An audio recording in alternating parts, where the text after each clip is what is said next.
Yo, skibbity yo. Welcome back to another episode of the Bet You Didn't Know podcast. Welcome, everybody. Thanks for being here. Good morning, Green Day. For all those calendar fans, they'll understand that joke. Good morning, Green Day. Yeah, wake me up when September ends. Oh, gotcha. Mm-hmm. What's up, Haley? What's good? Yeah, that's a good one. Yeah, thanks. A little bit of a thinker. A little bit of a thinker. Speaking of thinking about everybody out there on the hurricane-affected areas. There's a lot of areas, no doubt about that. And a whole lot of people missing, which is just absolutely shitty to think about. But I believe that I believe the good things will come of it. Not of people missing. I don't want to put my foot in my mouth, but sure. I guess what I'm saying is that it's shitty. It's super shitty. But what it does is sometimes it tightens up communities and brings people together, which in this day and age, I think is really important considering all the divide. You know what I mean? Yeah, it's a little bit of a silver lining to the dark cloud, if you will. Yeah, for sure. Faux show. Oh, so yeah, welcome back. Tuesday night, 1st of October. We've made it to the month of Halloween, greatest month of the entire year. And as I put in the description, if anybody has an objection or opinion to the contrary, you're more than welcome to debate within the chat. Bring it. I don't know whether or not October is the best. And I can't think of another one that's better. What month is better than October? Ends with the best holiday. It's got some of the best weather.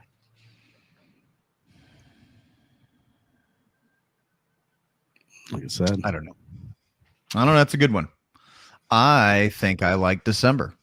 I just do. I think I like December.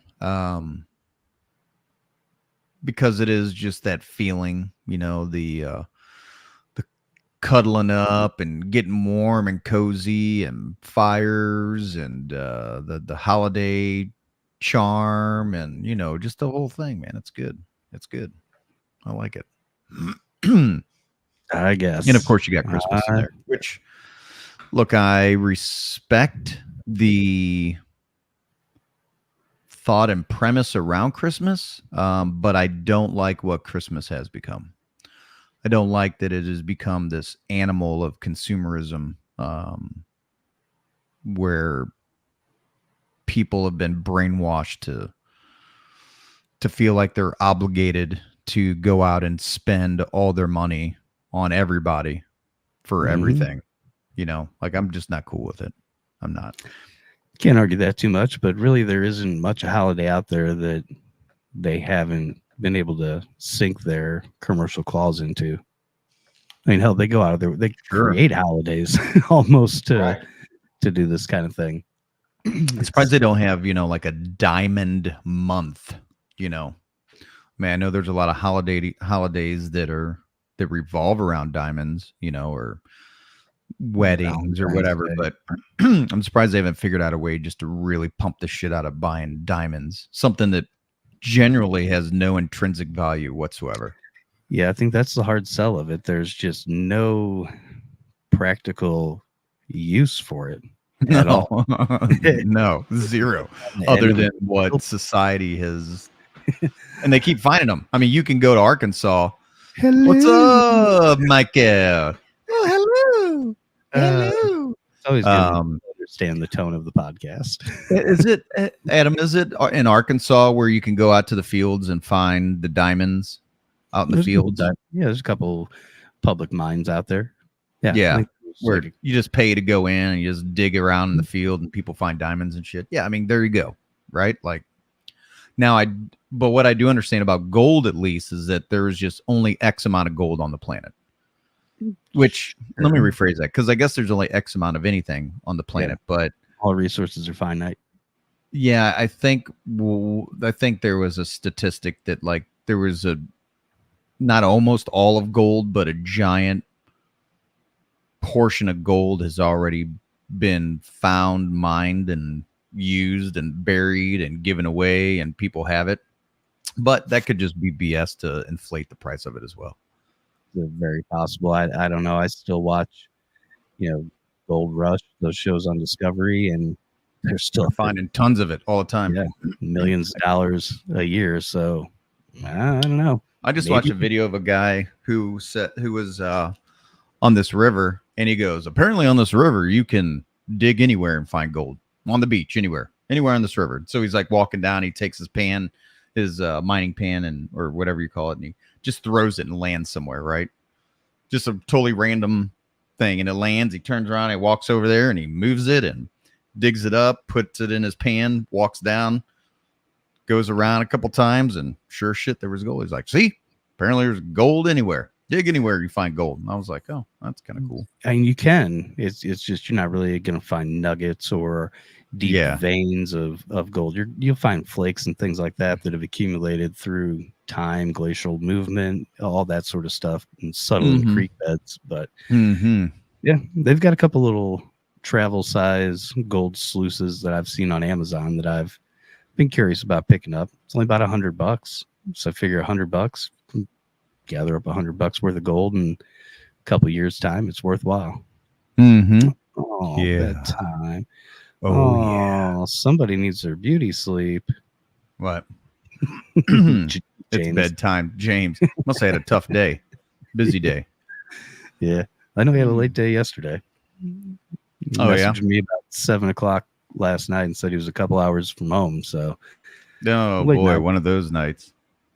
Oh yeah, that's how they can go sometimes. Late nights, early mornings. So yeah, just thinking about all those folks in those states, man, that got fucked up. I don't think. Look at my ass in bed. No shit, man. I'm down to taking naps every day. That's where I'm at. I take a nap every day. Well, I rephrase that. I don't take naps every day, but I sure do like to take them when I can. It's nice. I'm not opposed to a good nap. I just have a real bad tendency of turning a nap into a sleep real quick. Oh yeah, you're like 20 minutes. Shit, try like 4 hours. No. Yeah, if it's not an hour plus, what are we doing? Yeah, right. It's not even. That happened to me today. Actually, I think I laid down at like 1:30 and woke up at like 4 or 3:30, something. I don't know.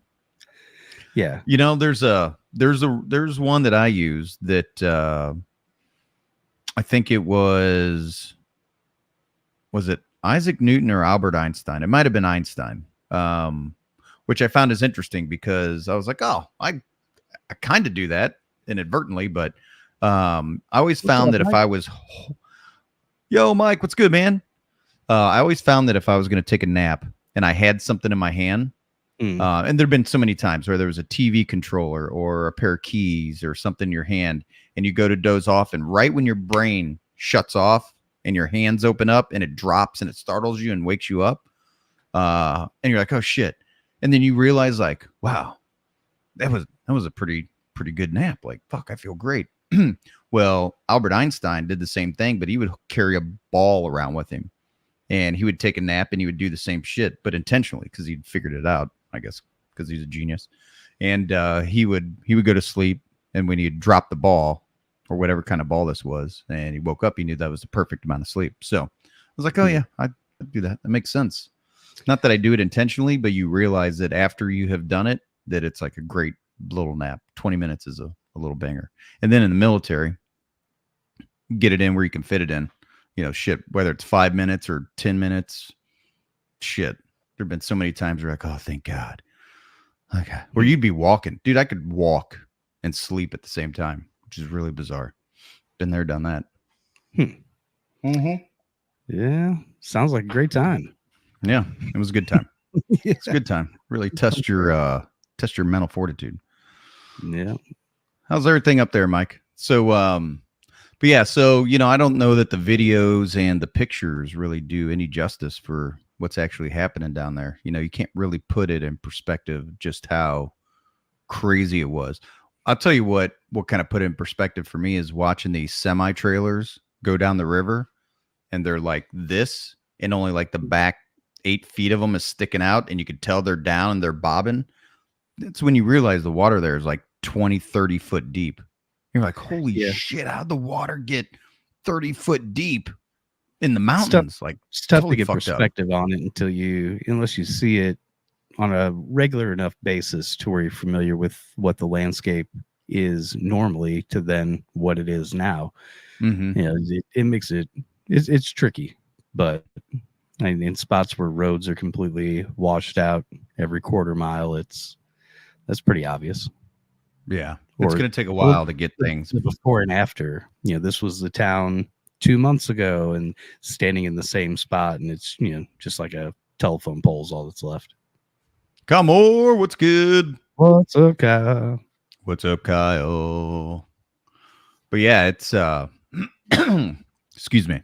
Yeah, pretty crazy, man. Pretty damn crazy. I don't think anybody expected Noah's Ark flooding in the mountains, 10,000 feet above sea level.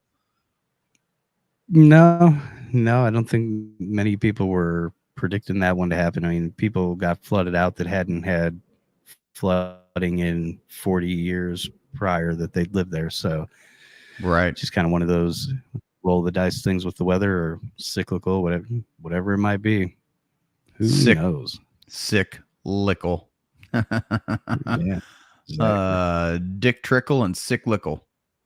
Making everything perverted. No, what? Oh, man. No. What? No. That's perfect. It's Tuesday night. Let it fly. Yeah, though. I mean, I got high the other night and thought maybe I should tone it down a little bit. And then I was like, wait, why? Yeah, it's an interesting conversation that you had with yourself. Yeah, for sure. Well, I mean, you think, kind of like we're ambassadors of the ADRL. We're trying to have a very professional organization. And then on the side, we have some totally off the wall, crazy shit. Whatever. KTR. One of my dogs said race is coming up in 24 days. 24 days we'll be down in Huntsville, Alabama at Rocket City Dragway, getting ready to see some cars fly. So the boys will be heading over there, I think 23rd or something like that. I don't know why I'm looking at Buster like he knows, but he's staring straight at me. Buster, what do you got, buddy? Yeah, just looking for attention. Just sitting there being weird. Yeah, right. So we got good old Hank Stubbs locked in today. Wham Bam, which is pretty awesome. No doubt about that. What's up, stranger? What's up, Bam? Hi, Dad. Hi.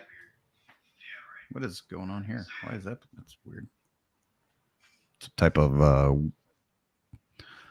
Darlene, I read a comment on a post this morning from last year. Someone said ADRO would never get back to where it was. The racers that have already locked in for Rocket City Drags are amazing. You guys are definitely proving people wrong. Just saying. I had to bring it up because it has bothered me all day. Darlene, that means a lot, for real. Appreciate for sure. We've really been grinding on this, and I think it just takes that. I think it just takes a mindset of, and I know a lot of people say it, but I've lived it and I genuinely understand it, that when you've made up your mind, you realize that failure just won't be an option. It can't be an option, right? Sort of like when you're in the middle of a project and you just got to do what you got to do to finish the project. You just do it even though you don't want to, and it sucks. That might be the worst thing you've ever done. You're doing it, and then the project gets done. It's the same thing. I think from an outside perspective, it's almost the same kind of saying I always use for ghost hunting or people that don't believe in ghosts. Doesn't bother me. Everyone's a skeptic until they have their first experience. So I can understand where everybody has their idea or their notion of ADRL from before, what it was in the past, or people that were associated with it, and they're going to be skeptical up until they have that first experience, whatever it may be, either through the podcast, through showing up at a race, talking to somebody that was at a race, and then, unfortunately, bad news spreads fast, good news spreads slow. So Yeah, that's true. That's true.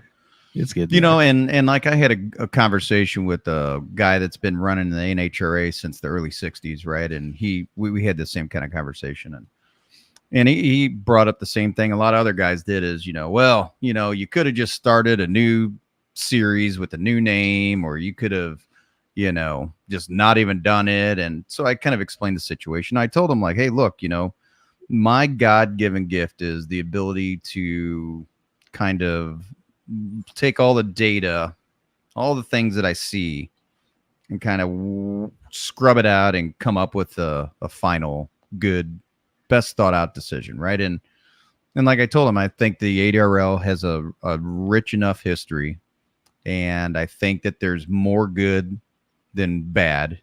And the goal was basically to take that leftover little ember that was still glowing. There was still some glowing embers left from that crash, even though people were pissing on the fire.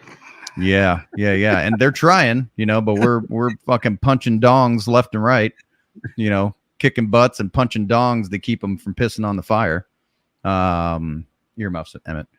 And, and we're just kind of stacking one dead blade of grass on top of another, man, and just slowly blowing on it and building it and building it and building it. And it's going to take a lot. But you know what? I'm not scared.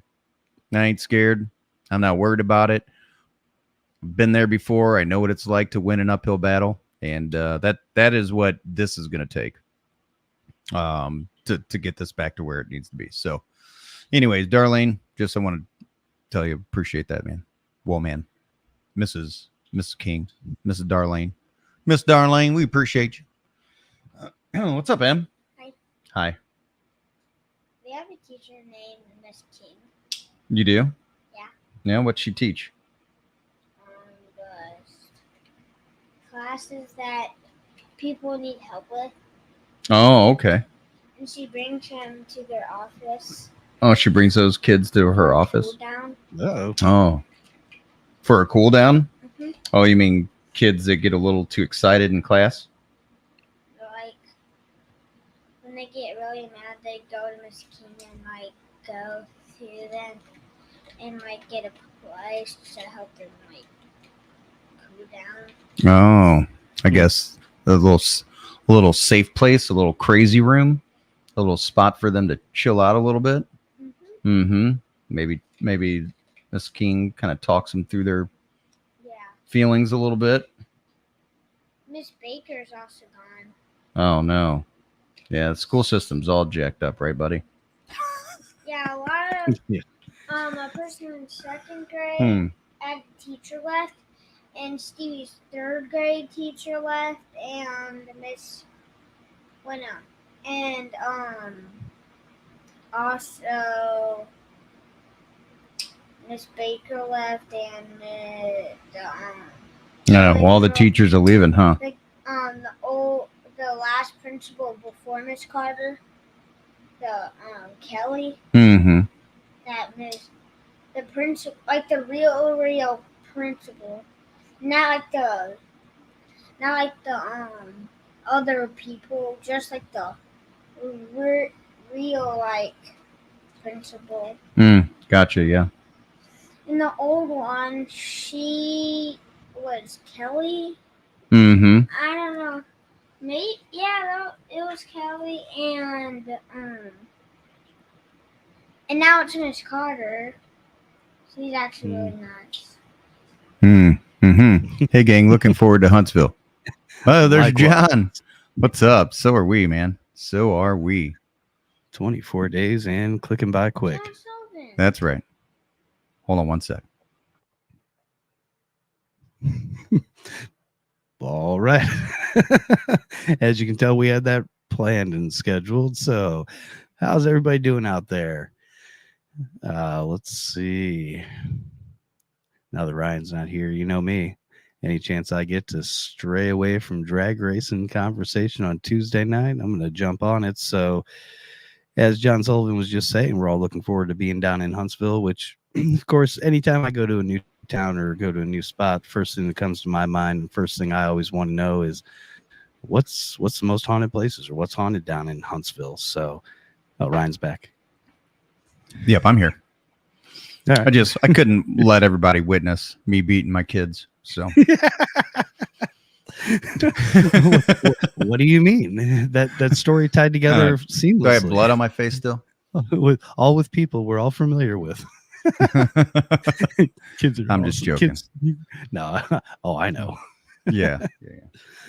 So nope, since you were gone, I took the opportunity to just steer this one right into the guardrails and say, what are the most haunted places down in Huntsville, Alabama, since we're going to be heading down there, and it is the month of October. So Yeah, right. But now that you're back, of course, things are gonna head back onto track here. No, hey man, run with it, dude. I love it. You know me. Oh, we will. Darlene Yeah. Ryan has done some amazing things, and the racers are going to support the ADRL just to be a part of bringing series back that everyone has loved since the first Drag Palooza. Ryan for president, going to be the next big thing you can be a part of. Man, that again, that means a lot, guys. You know, I'm here for you guys. I mean, that's the bottom line. And it takes every single one of us. Fortunately and unfortunately, no one person could make anything like this succeed. They can just put forth the right place for everybody to be able to. Good question. I don't know. Wait, what? Yeah, I don't know. Seems he's pretty focused on racing in the World Series of Pro Mods next time. Artix Mortis. Sounds like a Harry Potter spell. Oh, that's funny. Freezing death, Arctic Mortis. Arx Mortis is it's a haunted attraction in Alabama, Killen, Alabama. Okay. They got haunted woods and Hollywood style prop. It's kind of like Phobias, but it's okay. It's a haunted attraction. Yeah. It's a haunt. Okay, gotcha. And it's appropriate because it's in Killen, Alabama. We be killing. Sure. Yeah. Haunted insane hospital. That's cool, dude. Oh, you know what sucks is that most haunted houses are only open on the weekends. What do you mean? Which haunted attractions? Well, I'm just saying, like, it would be cool in Alabama to go to this place if it wasn't far. But when would we go? Because we're busy Friday and Saturday night. Yeah, that's the tricky part. And then on top of it, I don't care for haunted attractions hardly at all. Tell them why. I don't like the idea of paying to have somebody just jump out at me every 25 seconds. Adam is not a thrill seeker. I hate haunted houses. But if you give me a place that is haunted, a week, I will be in there, no problem, for as many hours as they'll let me in there. Mike, what we should do is Friday night, if we get finished early. Although we'd probably be busy Friday night. Damn. I can see a Wednesday night. I can see a Thursday podcast on location. We got Huntsville Depot. Why don't we maybe we do it Adam. on That's my first one on my list. the Huntsville Depot. Yeah, I've been working this list in for the past 10 minutes. We'll get there. Granny had an outhouse for a bathroom. I didn't like that part. I can't blame you. Yeah, I can't blame you. Yeah, my dad as well. They had a farm in Illinois, and they used an outhouse up until like the 60s or 70s. Honestly, my grandpa had that property that's out at Goveros now that my grandpa leased for years and years and years before it became a subdivision. They had an outhouse, and right now there is probably every bit of a $750,000 to $1 million house sitting on the location where we used to shit as children. It's like it kind of reminds me of Poltergeist, like the storm comes and all the apparitions come out, and then all of a sudden turds start floating up from the bottom of the freshly dug pool instead of skeletons, because it's That like outhouse- the haunted turd burial ground. That outhouse was in the same spot for every bit of 20 years. Never relocated, never a new hole, never nothing. So I don't know how deep that hole was, but it was something. Who knows, man? Maybe they put their shit on top of a well. I am very familiar with Sloss Furnace, and yeah, if we were racing in Birmingham itself, I would probably drive myself down there a couple days earlier just to make sure that I got to go there one night. That place is on my bucket list of places to visit for sure. I've seen too many instances and examples of paranormal activity at that place. Mm-hmm. October is my favorite. October is the best. I'm telling you. I am telling you. October is a great month, and I like it because I do like October. I love Halloween. I think it's fun. I like being scared, even though I don't get scared easy, which makes it even better because then I get to go find places that can scare me. But the temperature's changing. You got the fall. Everything's really nice. Camping weather is absolutely spot on. Like all October is just fucking great. AC in the day, heat on at night. Come on, that's living, baby. Your HVAC is totally confused. You got it on a total not mine. yeah, not Adam's. It's one track mind right now. Heat at night and then windows during the day. Yeah, man, I don't blame you, man. Shit. Your house was built what in the early 1800s? That kind of. I don't even know how many units you have to support that thing. Man, I'm really tossing around the idea, and I'm gonna have to blast this one off James and see if it's worthwhile or if it's not those split units to where you can have, the individual controllable units within your house instead of one centralized, and one centralized air. But we shall see. Mm-hmm. That would be great. We just did our first remote podcast a couple weeks ago, and that was a good time. I want to go back out and Randonautica again. I will say that because I'm intrigued by it. But yeah, we would definitely have that ability to be able to go live. The hard part is it's hard for me to read comments, but I think I have a way around that. So yes, sir, if you've got some ideas, I do as well. There you go, Mike. Yeah, it's perfect. You're up north, so it's cooling off pretty quick, I'd imagine. Mid-50s at night, 70 during the day. Oh, my God. Yeah. 75 today. It's been perfect. There is not a better combo of temperature to get out and enjoy some camping and a handful of mushrooms. No, I know. Here at the same time, Prince. I know. So he's saying, yeah, that makes sense that you got the windows open. Well, I've had the windows open. If I have them closed, my AC been broken for a couple of weeks at least now. But we're finally at that perfect time of year to where it's not a problem. It's actually perfect. If anything, it's a little bit chilly at night and in the morning, which is fine. And then today it got up to 75 outside, 76 inside. We're good. We're below 80. Hell yeah. Mass improvements. Massive. Like tons. Right. So, man, we're gearing up for Huntsville, man. I'm really excited for it. We got guys locking in left and right. I'm on an average, you're getting a new pro mod every day, 2 today, that's reaching out to me wanting to join in. As a matter of fact, got our first turbo pro mod that is going to come run with us in Huntsville. And I'll release that information. I know Mike was like, dude, you're going to put out a list. I'm like, I'm slow rolling it. I like the build up. Unfortunately, it is unfortunate, but unfortunate in the big scheme of things. Charles Carescia. I don't know if it's Carescia or Carescia. Charles, I hate that I mispronounce your last name. I have to get the definitive enunciation for that. But his shop, he lives in Asheville. So if anybody's been following what's going on, Asheville got decimated. And that guy, man, I mean, when I talked to him a couple days ago, they were running the generators for a couple hours here, turning them off. They had like 30 gallons of fresh water. I mean, just kind of, and in a small community of like a dozen homes or something right along a river. And unfortunately, Charles has really, really been impacted by the hurricane. So he won't be able to make it to Huntsville.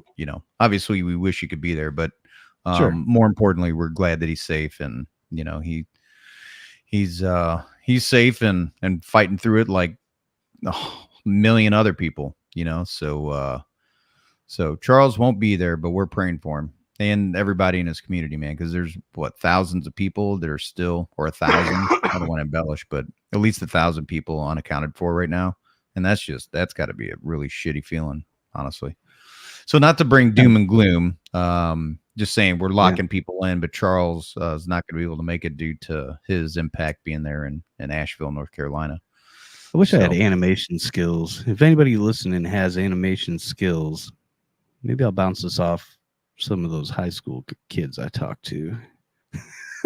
Try to say that as creepy as possible. Yeah. Are you supposed to be talking to high school kids? Legalities, loopholes, things of that nature. Okay. Do you have tell them to watch the podcast? Yeah, I've mentioned the podcast. They've got a couple episodes of the podcast, and one of them is going to work on an animation for like the beginning of the podcast and stuff like that. But yeah, I was just thinking, wouldn't it be cool if we had some sort of animated like advent calendar to where each, for 35 days leading up to the event, a new tab opens up with a new racer. Oh yeah. Actually, I had one of the be a list, but then it would still continue. Yeah. I had a guy who was kind of like the liaison for one of our for the insurance company that backed my home policies for my insurance company. And he would tell the guys, he would send a link, and there's this link that it's like the 25 days leading up to Christmas. It's a Christmas tree on your phone. It's an app, and you pull it up, and there's 25 boxes, and every box you click is a new set of boobies. It's the booby Christmas tree. I was like, oh, I haven't had one of those in probably like 4 years, but since I sold my company. But Steve, that was always an interesting thing. Steve, what's good? Heading to Asheville Supplies Friday. I want to make certain Charles gets some supplies. If he needs them, please send me his contact info. Can do. I will do it right now. You want me to field this one? Kimberly, love it. Great question. You know what? Full transparency. I was going to say, I'll tackle it if you want me to. No. I mean, no, it's good. The first reason why we didn't is because I was told that there were bottom line issues with track management. Not necessarily the owners, but of the GMs and who was running the track and how it was ran. And I've heard that there was some shady things that had happened here and there. Again, that was all hearsay. But then I had heard a couple other instances that from other people that put on races there that kind of had the same sentiment. However, I have talked to other racers, other promoters that have had races there that have had a great experience. So I was kind of caught in the weeds of understanding the magnitude of financial exposure that it would take to host an event there. And mixed with, the possibility of not having a good experience with track management. So it was kind of like a culmination, but I've slowly kind of gotten rid of any issues in my mind now after having some races under my belt. I feel like I'm pretty good at just dealing with people in general, working with folks in general. So that's not really a concern anymore. Now it's more leaning towards what it would cost financially to put on a race there, and not having sponsors right now at this point, or having the support that I need to put on a big race like that. is kind of what's holding me back. It's it's a daunting task with those circumstances and situations, and then couple it with the fact that with it being a rebuild of the ADRL, not that the ADRL hasn't existed a long time, but it took a step back.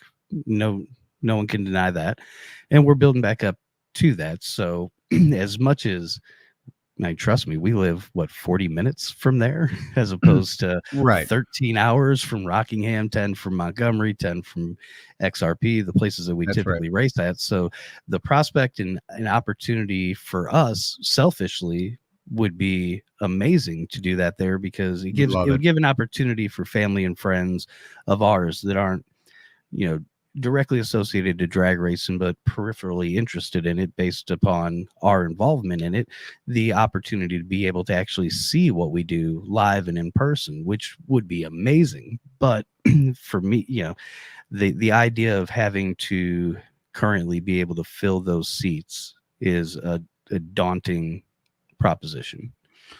I know that Adam feels that way, and I don't disagree. I'm confident that if we did have an event at St. Louis at Worldwide Technology, and I could financially get the support and the backing to hold the event there, I would pack that fucking place. Only because it is local. I'm in market.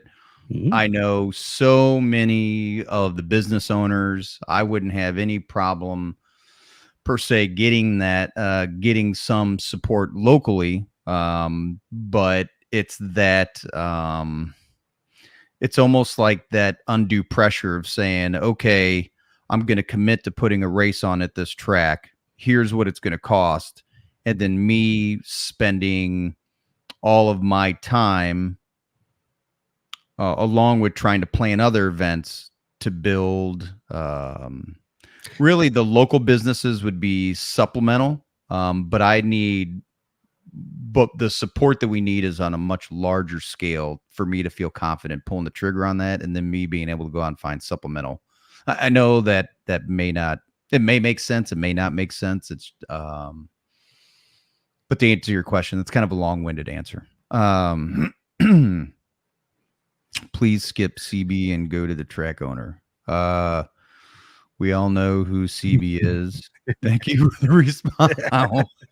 I was at NHRA this past week, and no disrespect, Pro Mod boring. Are you saying the NHRA class of Pro Mod was boring? So you're welcome, Kimberly. Too much there. No, I was there. I get what you're saying. It was. Is it because you're looking at Top Fuel mixed with Pro Mods? Is that kind of the? I mean, they kind of pump up all the Top Fuel guys. Yeah, I mean, and it's quarter mile. I mean, sure. It's, I feel like it's cool when Top Fuel and Nitro cars run the quarter mile and Door Slammer cars run the 8th mile. Because they're lighting the wick way harder in a shorter period of time. It's just when you kind of drag the Pro Mods out over a quarter mile, I mean, it does sort of look cool. I mean, yeah, they're going fast, but they're still only running at like 230 miles an hour. Sure. It's only 10 miles an hour faster than Bubba went in an 8th.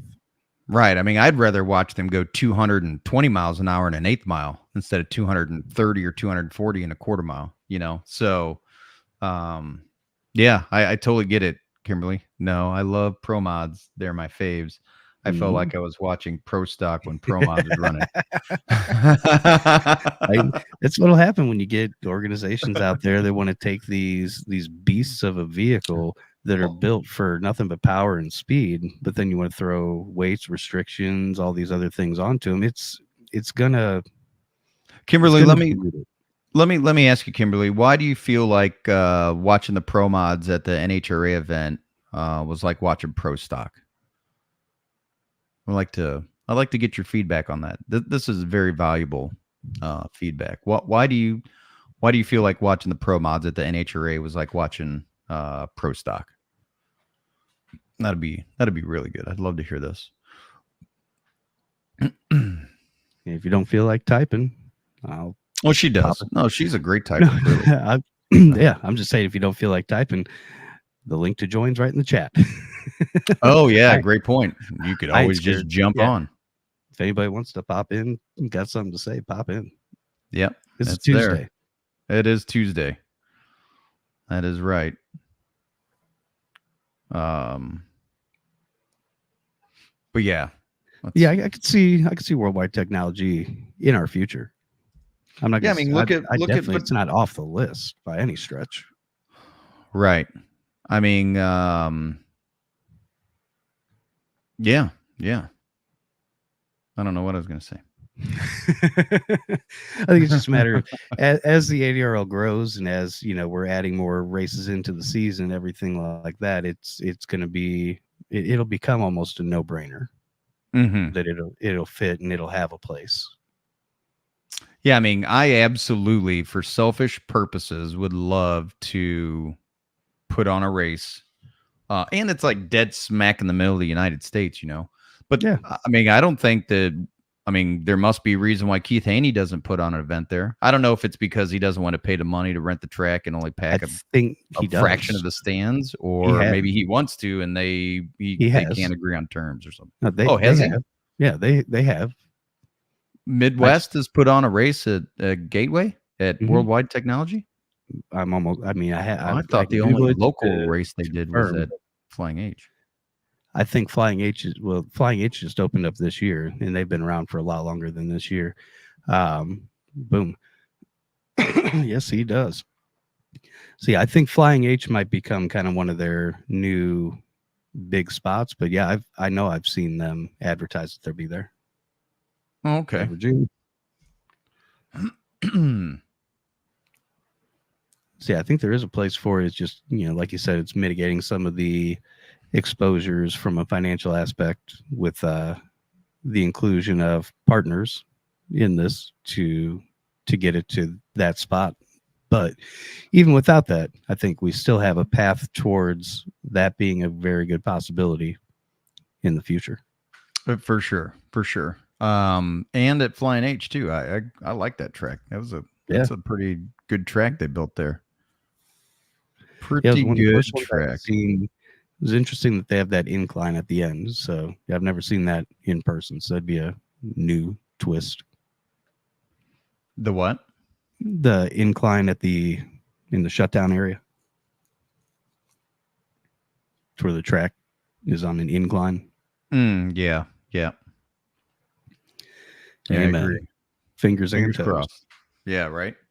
So we'll keep pushing. And you know what? Hey, if you guys are aware of anybody or you yourselves have businesses and you want to, promote or support the ADRL, Adam and I were brainstorming on, we're not going to tell everybody on, I've learned after talking to just a couple people this past week, they said, and if it's ever true, it's probably truer now. Don't tell anybody what you're doing and what you plan to do, especially in this industry, in this community. And I was like, what? These trying times. Yeah. And you know what I mean? It goes hand in hand with the old saying, loose lips sink ships. Because I had told them that I had this idea, and I won't say anything, but there's like the idea kind of got taken per se, and I wasn't shocked by it. But don't tell anybody anything, and that's fine. We'll keep it all secret. But Adam and I are talking about and are in discussions about some other things that we could potentially do for some support, for that support that we're looking for. Right, PA? Indeed.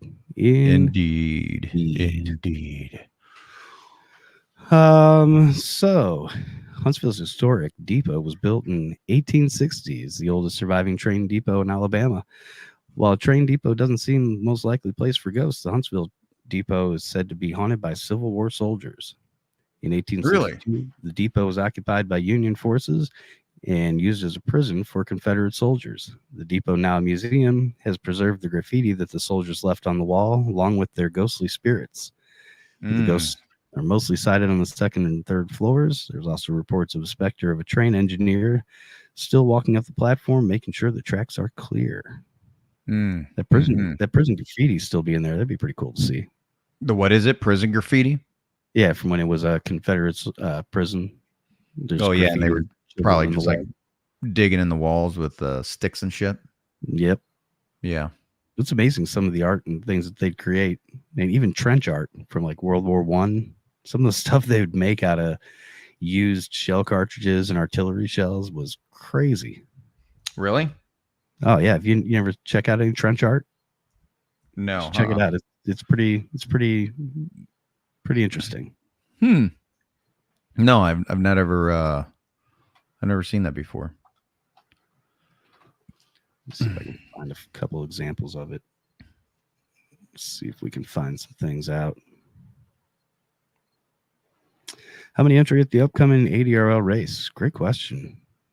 Great question. What is the question? How many entries at the ADRL race? A lot more than we have so far. Same thing Mike asked me. He says, why don't you make a list? I said, I'm not making a list. I'm just going to keep pumping it out to build it up. I don't want to give the farm away. But as you may or may not know, so far, we have, let me see. So far, we have Bob Glenn, who is our champion from our Georgia Drags from Valdosta this year. We have Mr. Troy Shoemate. Troy will be attending as well, and his badass Punisher. Of course, we have our nitrous monster, Doug Reister, is going to be there. Mad Scientist. And, of course, we got big bad Bubba Stanton. And Haven't his heard of brain. And no. Yeah, I mean, I know. It's kind of seems vague, but yeah, the newcomer. Laying down 352s and breaking track records. He's coming for it, man. I don't know. He's laying it down hard. But Bubba will be there. Then we got the Landlord as well. Landlord's going to be there. He's coming to kick some ass. And then we got Hank Stubbs, who you may or may not know has Bubba's previous hot rod, and it's really fast. So those three guys are going at it. We have the Jester. Daryl Phelps will be there in his beautiful Corvette so far. Then we got Jimmy Cohen. Jimmy's going to be there. Looking forward to having Jimmy. He ran with us at Rockingham last year, so he's excited to get back out. Then I've got quite a few more. I just haven't released them. There's 2 more that locked in today. Let me rephrase that. 3 locked in today. 3 today. So far, I think there's been 6 this week, 5 or 6 this week. And what day is it? Oh, it's Tuesday. So there you go. So picking up some really good momentum. And we will have our first twin turbo door slammer that's going to be there as well, which I have been waiting for because technology on the turbo cars has come a long way. Fuel Tech's really proved out some shit when they had that car from Australia down there, around that 5,400 horsepower out of that twin turbo Pro Mod. I mean, Jesus, that was insane. So a lot of these companies are making the technology they need for like the, and I'm not going to act like a mechanic, but I think there's been an issue with the blow-bys or the pressure regulator, something that they've not been able to work out. But this year they've had a breakthrough, and now turbo guys are coming out of the woodwork. So I'm excited for turbos because when you talk forced air induction, yes, you have blower guys, but I'm going to tell you, I think the turbos, if they can get it tuned in, are going to give the blower guys a run for their money. I hate to say that I'm rooting for turbo guys, but I know how badass turbos can be. Always down for anything coming in and shaking it up. For sure. Early night. Take her easy, Mike. See you, Mike. Catch you later this week. Catch you on Thursday. Hopefully, if nothing else. Yeah, amen, man. And I have heard that the bat signal will be going up in Huntsville. I've heard that. I have heard that as well. But we won't know for sure unless we get it locked in. Once it is locked in. Once it's locked in, you will know for sure. Once that post goes up, it is for sure. Everything else is hearsay. Unless a hurricane comes through and knocks you out. Yeah. Shit. Right. Exactly.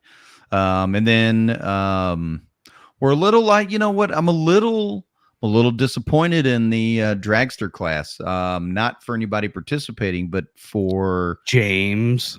as much as it has been hyped and excited, there's just not a turnout.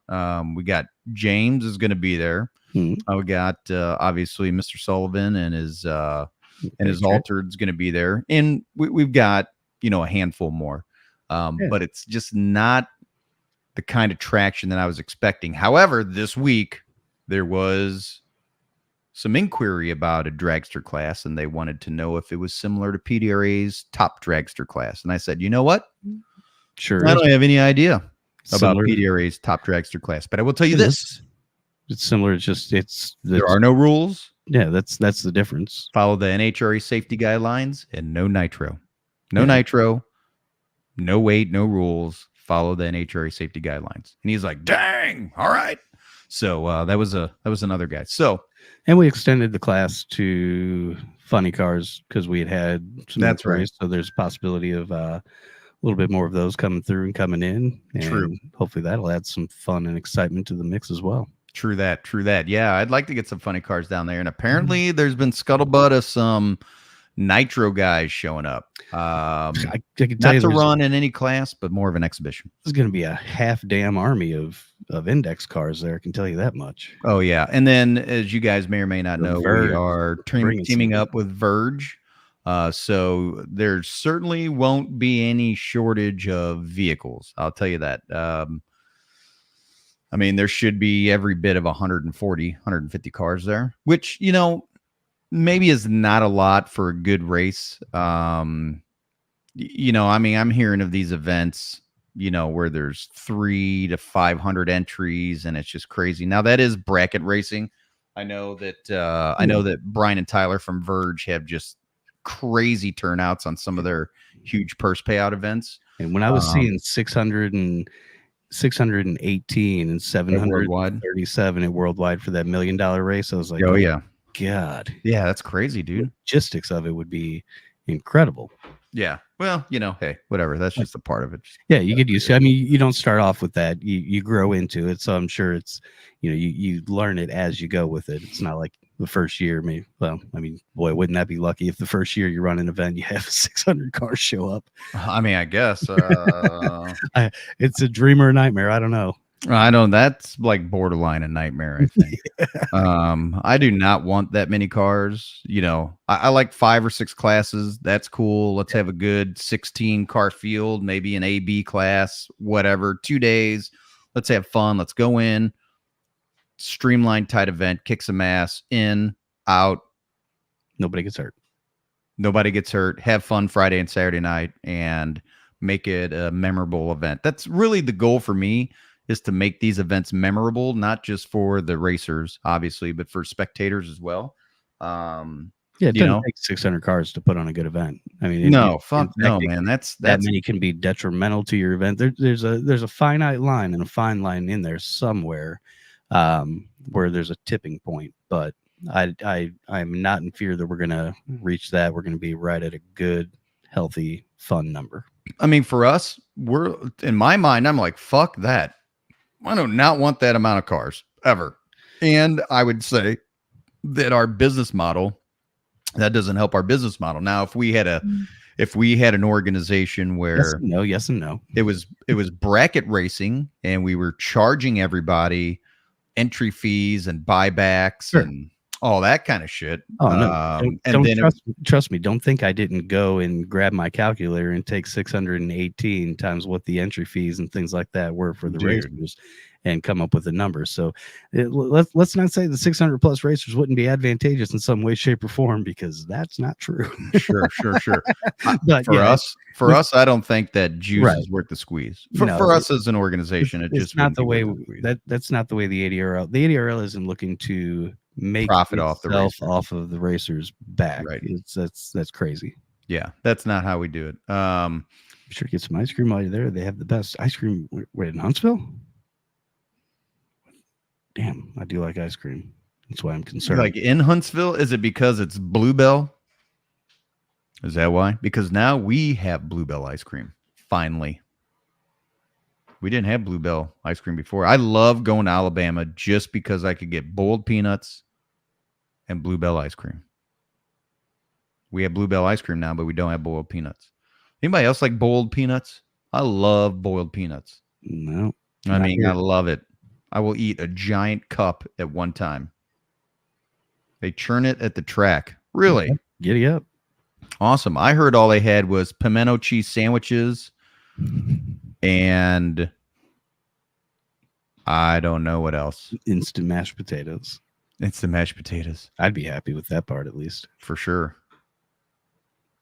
It tastes like dirt. It tastes like dirt. I think they taste like garbanzo beans. If you like garbanzo beans. Maybe it was just a hot, muggy day, but I remember the ice cream was off the hook. Yeah. I don't think that's the first time I've heard that. So I'm definitely... Uncle Steve, are you talking about Huntsville or are you talking about Steele? Because even Montgomery, they had some banging ice cream too, didn't they? Steele had some banging ice cream. They had somebody out there making strawberry, vanilla, and it was strawberry, vanilla, and I mean, maybe chocolate. I don't know. But the ice cream was churned and it was ridiculously good. I mean, so good, man. It was, and they made it right there under the tent and stick it in the freezer. Huntsville. Okay, cool. Can. Sweet. Something else to look forward to now. Hell yeah. Same one at Steele will be there. Perfect. Gotcha. I hope so, Mike. I hope so. Nice little setup they got. Yeah, I'm not in charge of the food vendors. That's a Dave thing. So you guys blow Dave up. Make sure the ice cream guy gets there.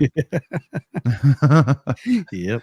I've got not on us. No, I'm in charge of t-shirts and merchandise vendors. Yep. Yeah, which we'll have. And actually we will have some special guests with us.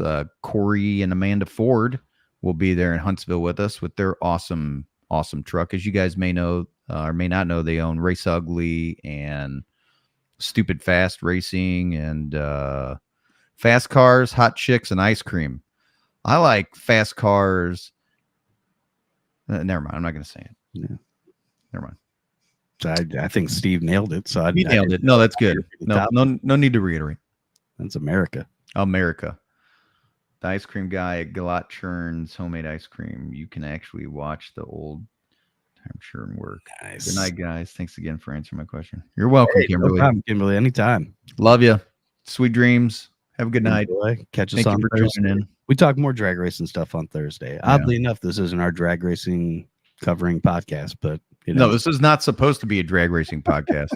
However, it has turned into that mainly for Uncle Steve because we know he loves drag racing. No. I was gonna say something. I was like, we don't tell the women to fuck off. It's Tuesday. It's I know, Tuesday, baby, and it's equal. It's equal rights. I'm all about equal rights. I'm all about equality. What are you over here doing? I'm not about equality. I believe that there's some level of chivalry. Women have their role and need to take care of her like a queen. Oh my God, she takes care of me. You pig. She cleans, she cooks, she takes care of the house and the kids, and I provide. And I think that's the way God intended it. All right. And I'm just saying. So thanks, Uncle Steve, but I will not tell Kimberly to fuck off. I did. Adam sort of did. I'm single. I don't know why. I don't understand it. These days, this day and age, you don't need to worry about it. Single is great. Not too upset. Yeah, all right. What woman is going to allow me to have a mannequin with a Lucha Libre mask on, just chilling in a room in the house? It's a tough sell. Sort of reminds me of Jeffrey Dahmer and his mannequin. Maybe. Did he have one? I thought he was trying to make mannequins out of people. Basically. No, man. He would steal he's stealing mannequins from the department store he's working at. And he'd take it home and dress it up and sleep with it and shit. And his mom was like, "What in the fuck is that?" Yeah. And she threatened to take it, and he like wigged out, and it was this whole thing. Yeah. Weird. Weird. Jeffrey Dahmer. That's a weird one. Yeah. There's not many serial killers out there that aren't a little bit on the weird side. Mm-hmm. Mm-hmm. Nope. I agree. So yep. That's what Awesome. I got. That's what I Awesome. got. That That's puts what I got. right at an hour, so we are right on time with running out of Time. topic to come up and talk about. We're right on time for running out of time. Always be pleasant with the ladies, but gotta say, if I've crossed up with someone in the past, they need to ask themselves why. And by the way, fuck you next year also. Amen, Uncle Steve. God, yeah. What? Let me see. brother from another mother. Always be pleasant to the ladies. But I gotta say, if I got crossed up with someone in the past, they need to ask themselves why. And by the way, fuck you next year.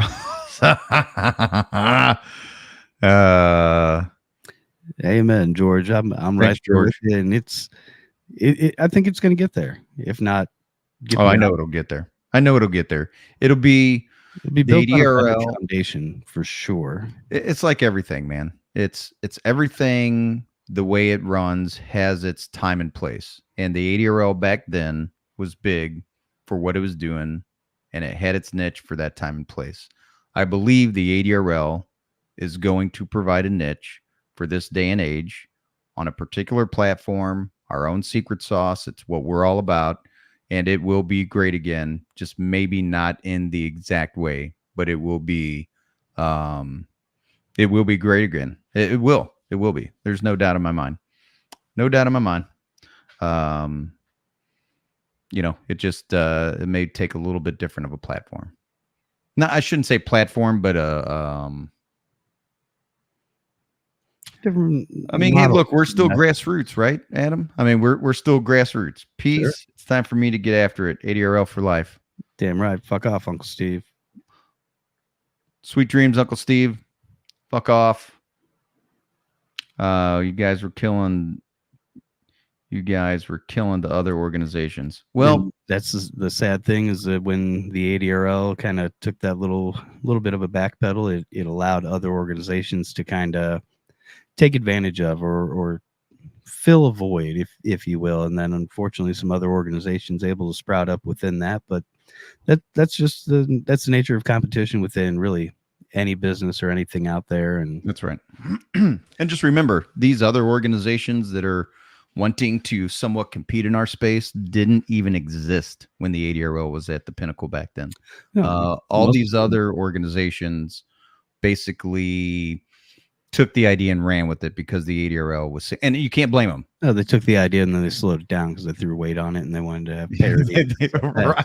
They bastardized it some. They took it, they shit on it, and then they put it back out there as a different product a little bit. But yeah, and it forced everybody to participate in the shit show. Which I mean, when all you're getting served for lunch is shit, you're gonna eat. Eventually, you're gonna eat shit, and you're gonna eat it. You're gonna get hungry, and you're gonna want to eat some shit. And I hate to hear that. So, we are providing grassroots, run what you brung, strip it and rip it, outlaw drag racing the way it was intended, grassroots style, no rules, fucking build it, bring it, and run it. And that is what we will get. No one else is doing that.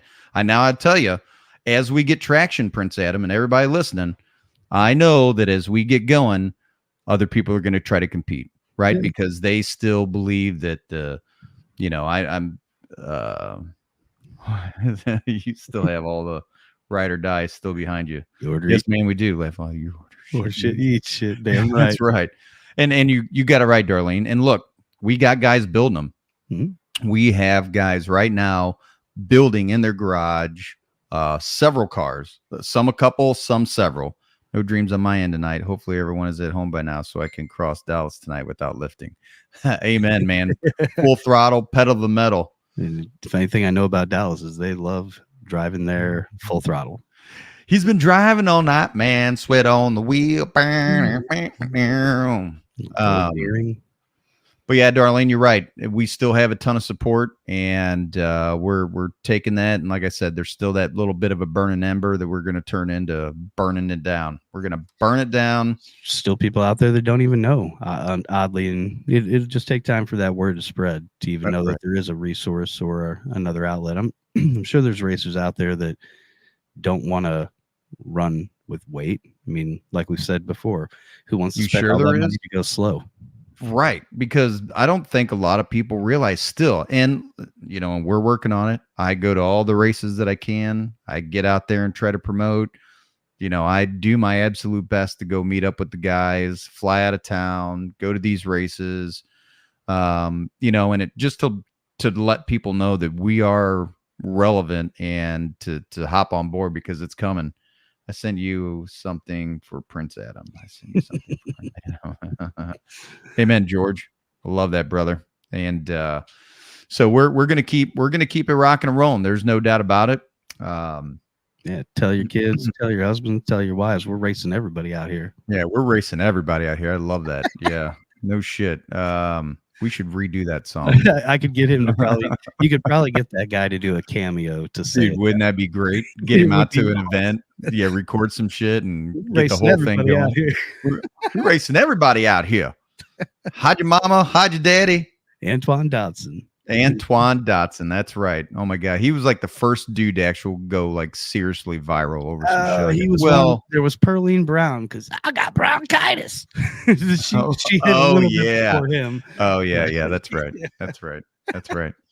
But yeah, to your point, like who in God's right mind or name or however you want to put that saying, sure, wants to spend all their time and money I don't going slow, going slower, not pushing the fucking limits. Like, look, I think next year might be. Sense, I think next year might be a little bit more of a different situation because, and understandably, when racers going into a year, they're planning out their races, they're planning out their year, and if they're going to go with the series, they're going to set their car up to run with that series and have their races planned out for that. So, I don't know how much flexibility they have within a year or within the racing year to kind of go out there and mix it up to do stuff like that. But now they know it's there. Now they know it's an option. If they're not happy running somewhere else, we got a place for you. Dude, I mean, we're getting messages from all kinds of people. And the whole thing. And listen, I've heard these guys bitch and complain. Oh, they're just doing it to even the playing field. Well, who gives a fuck? Like, isn't that the whole issue right now? America. Isn't that the whole fucking issue right now? Is that everybody wants to get participation trophies and this and this and that, and we want to make it fair for everybody. Fuck that, man. Like, come on, dude. If you're getting beat, don't be a pussy about it. Fucking build something better. Like, I don't know what to tell you. Get faster. That's all you can do. Get fucking faster. Like, that's all there is to it. Dude, I even had the crazy mindset of only paying out the winner. And Ashley told me I was fucking crazy. I was like, well, why in the hell would we want to pay runners up and fourth and fifth and sixth place? Like, that makes no fucking sense to me. She goes, you can do whatever you want, Fears. She goes, I know you've not been in this industry, but you can do whatever the fuck you want. And I was like, well, I mean, I know like the Olympics and wrestling growing up, you got first, second, third. So I'm cool with that. I was like, but why in the hell do we want to pay everybody down the bracket? And then I kind of understood, and shit happens, and I get it. So I'm torn. And I'm not an ultra competitive person. I have some empathy, can sympathize. You put all your money and time and hard work into that, and you show up and you break and you don't win and spend all that money on gas. Well, too fucking bad. Win next time. Yeah, me, I'm more of, there's something to be said for that. I'm more of a mindset of somehow of a more of a leveling of the payouts across the payout field, with the incentivizer being the point series at the end. Yeah, right. That too. So, yeah, yep, that too. All sorts of ways to go about it, but yeah, these are all plans and things of that sort that we're gonna without Adam giving up the farm, we're gonna switch things up. We are going to change things. I didn't invent the point series. I don't know if sorry. I think it's the way we go about it. Nope. Adam's like, I didn't invent it. Yeah, we did. We invented that on a. I'm still not reinventing the wheel on this one, but I'm still not reinventing the shit. Nope. It's still a tried and true method and model, but there's all sorts of ways and things and possibilities going about it, and the opportunities will expand and become more plentiful over time. Yep. I agree. Is yet to come. The best is yet to come. Okay. All right. Well, ooh, that's a nice CUDA. Man, I'd love to own a CUDA. I want a 440 CUDA. I want an all original I'd love to have a CUDA too, but like I said, I'm single. 440 CUDA. I'd love to have a 1970 440 Barracuda with a shifter, manual 440 CUDA. I would love it. Black, 70s style, with the fender flares, with the flares on them, with some Kraggers. Man, just with that big, fat, beautiful wide ass on the back, some meats on Kraggers, sounded mean as shit. God. Yeah, we just have different styles, and that's okay. Yeah. Yeah. That's right. All right.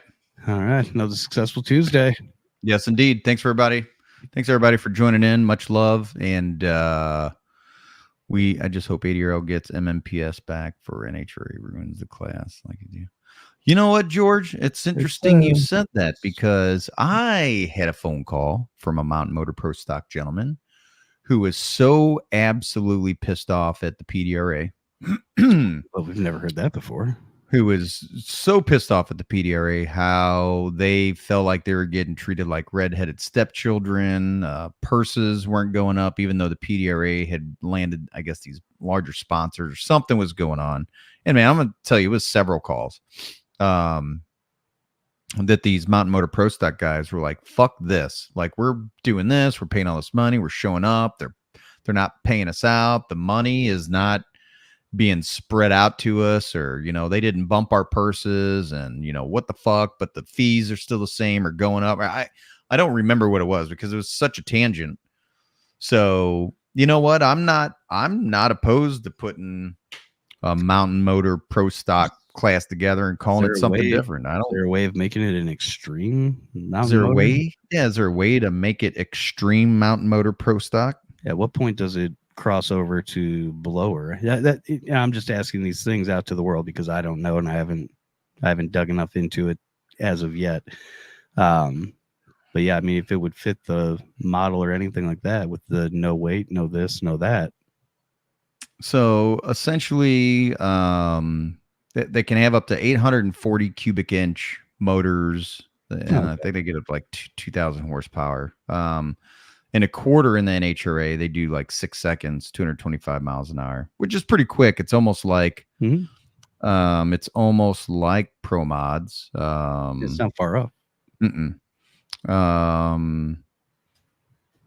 Let's see. Oh, with naturally aspirated. That's what it is. So that's the restrictor. They're naturally aspirated. But we could make an extreme class out with. Perhaps, yeah. Okay. Apparently also there's the rule package on the type of body and engine modifications allowed. But 825 cubic inch and beyond, even smaller. Wonder if they have like minimum weight and stuff like that in those classes and other ones. So it's all motor. So that's what it is. It's described as all motor. They can't use forced induction, no turbos, no supercharges, no nitrous. Which, you know what, man? Tell you what, that's right up my alley, dude. Yeah, I love that. You give me 16 or so racers that want to run that, and I'll lobby to get that one added to the list. Yeah, I mean, George, if you know some Mountain Motor Pro Stock guy, awesome. Yeah, think on those. Let us know. If you know some, because we're planning out next year. If you know some Mountain Motor Pro Stock guys, or Pro Stock, or I don't know why they're called Mountain Motors, maybe because they're giant motors. Now that makes sense. Giant motors, Pro Stock, naturally aspirated. Yeah, we just call it. Does naturally aspirated run better at higher altitude? To where that would explain the mountain aspect? No, mountain meaning large engine blocks. Mountain motors, giant motors, like 850 cubic inch is my take on what mountain motor means. Oh no, I'm not saying there's may not, that may be the thing. I don't know. I'm just thinking mountain is like high elevation. Maybe they run better than that. Who fuck knows? Anything's possible. Yeah. But I'm interested. Let's see what else. Oh my god! At first, I was like, "Oh crap, we're dead in the water right out the gate on this one." But then I read the full name. What are you talking about? George's comment that I've got up on the screen there. Okay, yeah, awesome, Johnny Placino. All right, yeah, that's great, George. I mean, this is how we do it. You know, this is another reason I'm grateful for these podcasts, because we can get folks, and yeah, there it is. We can get folks to just leave that up there, Prince Adam. We can get folks engaged in the conversation, right? This is how I used to run my organizations. It's like twice a week, I'd sit down in a round circle and I'd talk to all the sales guys, and we'd just sit in a circle and we'd brainstorm. We'd talk it out. We'd come up with ideas, some not popular, some extremely popular. You know, you got to make some of those tough decisions sometimes, but, you know, this is, I think, where you get everyone in the community involved, and that's what makes things better. When everybody feels like they have a part or a say in what's going on, it just means that it's better for the masses, right? Because it's always more fun to be involved in something at the ground level as opposed to when it's at the top. You know, for sure, you can say you've been there, you've seen it, and all that fun stuff. So that's right. If anybody wants in, ground floor. So I guess pro stock, the difference between pro stock and mountain motor pro stock kind of goes to my point here, is that pro stock is all electronic, fuel injected. They can't have any bigger than a 500 cubic inch motor. So mountain motor pro stock is where they can have engines up to 850 cubic inch or larger, I guess, however much. So we can call it extreme motor pro stock. The only rule is that it's got to be. Darn right it is. That's why I put it up there. We encourage, definitely, if you got somebody or know somebody. Oh yeah, please. Anybody's got a question, comment, thought, suggestion, 100%, man. That's my email. Off or whatever, hit us up.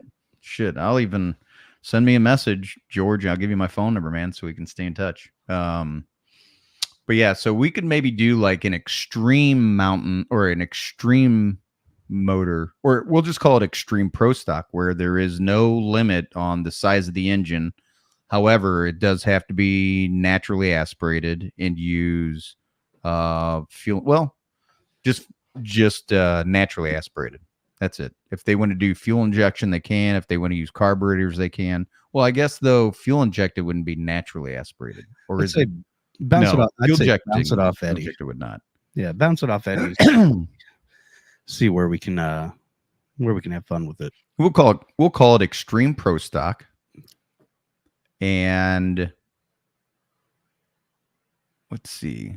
And they can only be carbureted, naturally aspirated engines.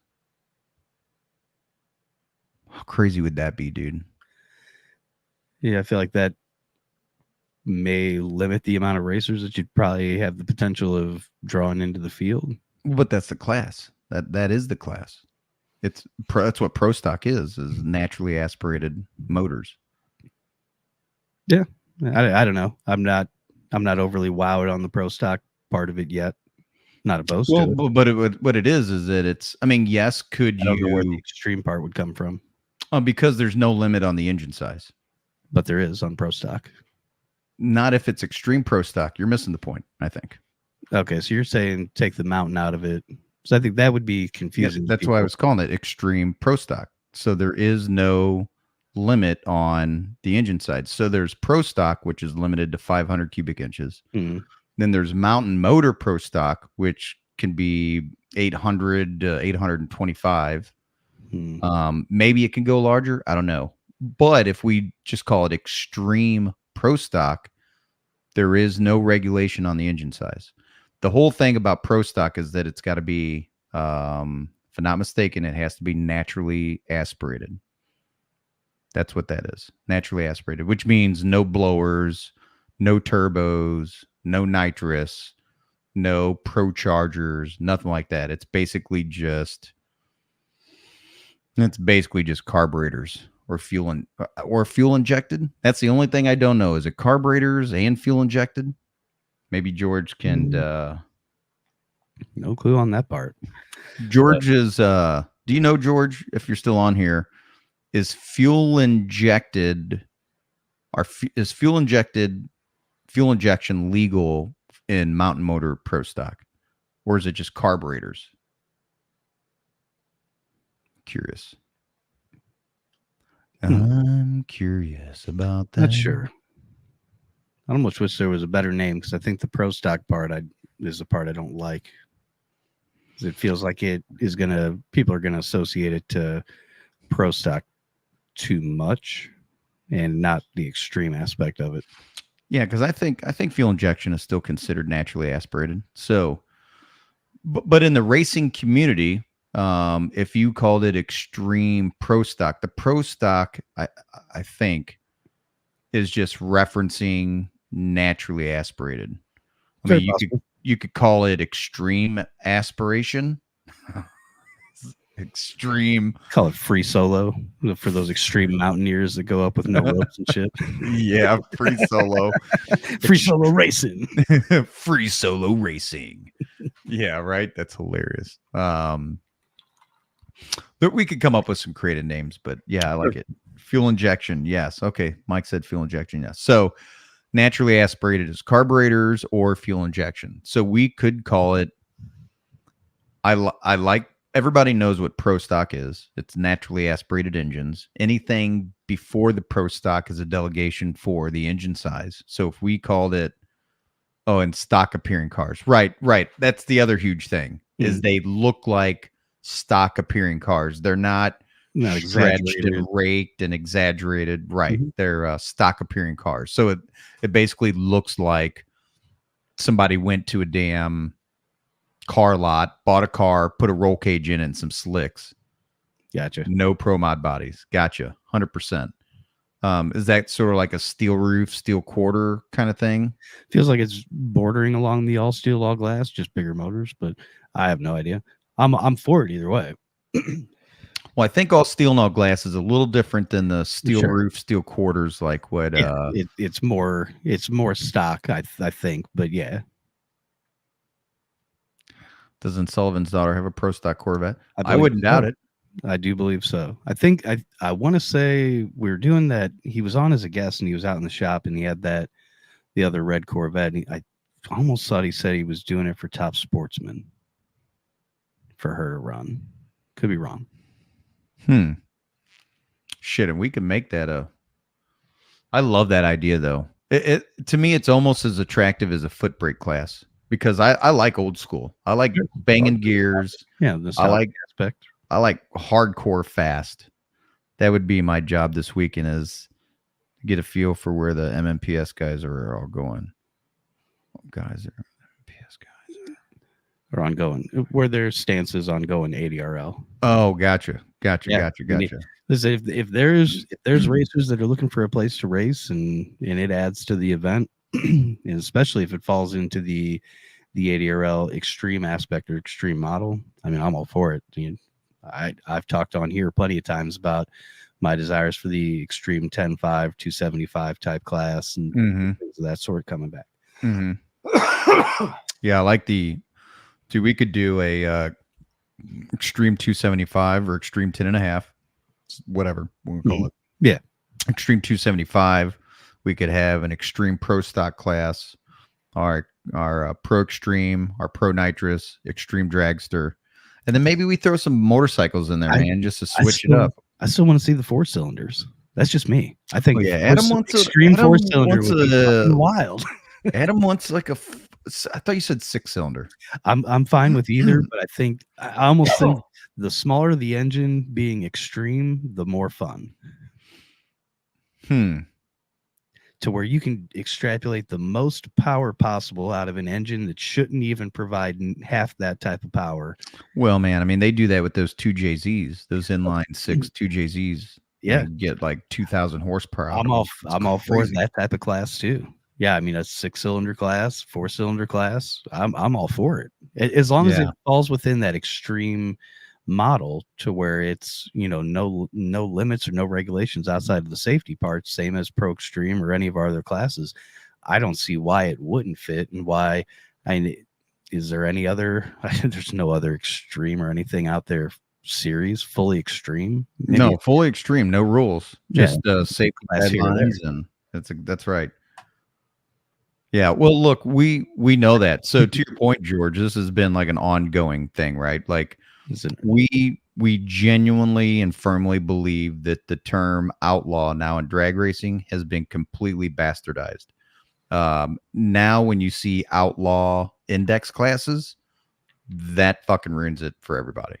So I don't believe that outlaw holds any weight anymore. Even though us that have been around and guys that have been around forever knows what true outlaw drag racing is. Everybody's outlaw now, right? Yeah, it's So lost it's its like impact. it's totally lost its impact. So we're going grassroots again. So we're recoining it. We're gonna recoin it. Run what you brung. I mean, bottom line, because that is the true definition of run what you brung, or I like to say strip it and rip it, strip them and rip them. But that's really geared towards the guys that waste their time and money in the PDRA and Midwest. No offense to them. Just I don't know why you'd want to be a racer and spend money making this. Lead's expensive. This is expensive, right? It's just lead you got to put on it. It's a great point. But so George, to your point, that's kind of like why we like using the words extreme and pro. One, extreme lets everybody know that there are no rules, or run what you brung, and then the pro kind of stands for the tree, right? It's a pro tree. So I do like extreme pro stock. I don't know if there been an extreme pro stock. I don't want to. Wouldn't surprise me. I'm sure there's been something called that. Whether it's lived up to the same level of what we would be doing. Oh, PDRA, of course, has an extreme pro stock. Okay. Really? XPS is I don't disagree with you, Clyde. No disagreement at all. Outlaw should Yay, be Clyde's as it on. says, but it is just it's not. Everybody uses it. And like Ryan said, I can't understand seeing somebody running a 470 outlaw class. Where's the outlaw part of it? no, none of it makes any fucking sense. So outlaw, the true outlaws know what it means, but I think now that there's one or two more generations that have come up in the past 20, 25 years, it's now just a play on words, right? Like, woo, Wild Wild West, fucking outlaw drag racing. Well, it's not. So yeah, it's refreshing water. that's right. But it should be as it says, right? I have a hard time with you have a sticker that says outlaw? Fuck no, we have no outlaw stickers. I don't think so. None of our stickers say outlaw. Nope. Mm-mm. We're getting away from it. It's straight up run what you brung drag racing. Strip them and rip them. Strip them and rip them. So yeah, I like that. So we can't use the term extreme pro stock because apparently they already got it. PDRA. Whatever. I wonder how extreme it is. I'd have to look at the rules package for that class. I know, right? It's not even extreme.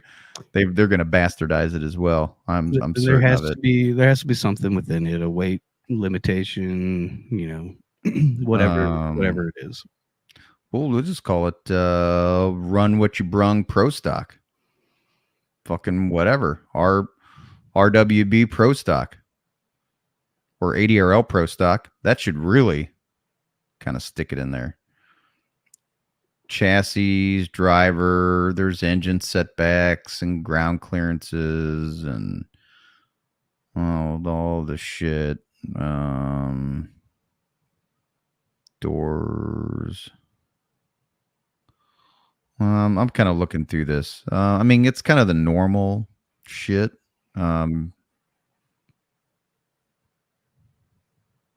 There you go. Helmets, protective clothing. Pro Mod X, Pro Stock X. What is it? Clyde's suggestion: Pro Mod X, Pro Stock X.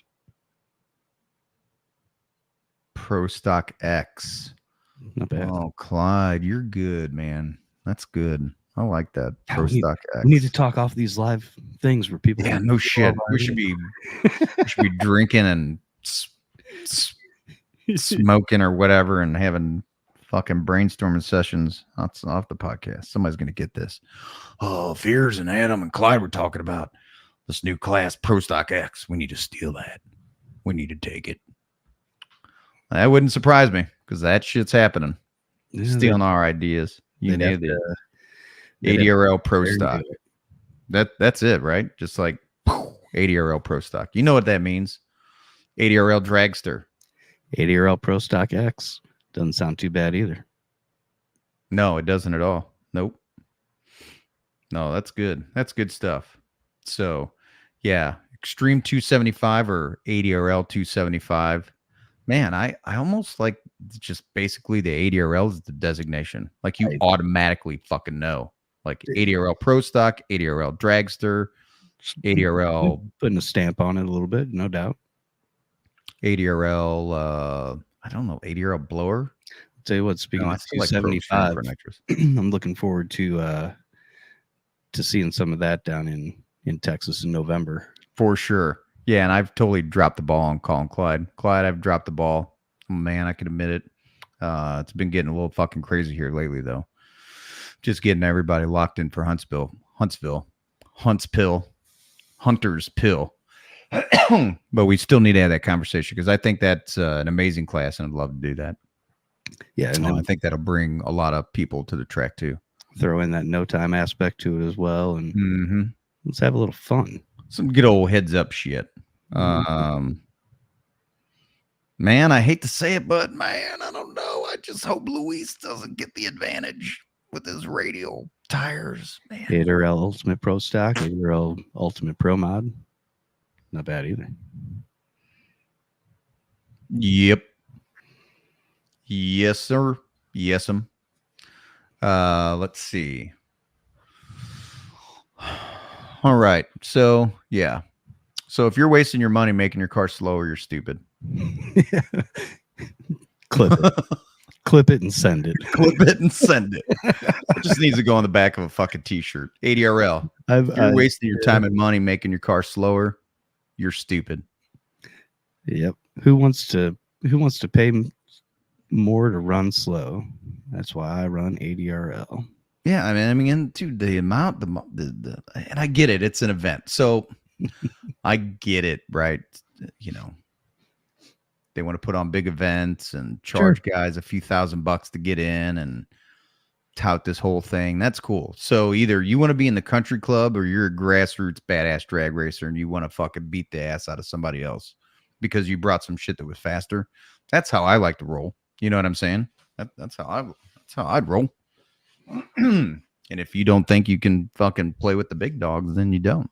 Yeah, there are playgrounds out there that'll make sure that you are just in line with everybody else out there. That's right. You can all hold hands going across the finish line and it'll be magical. You know what I love that Doug Reister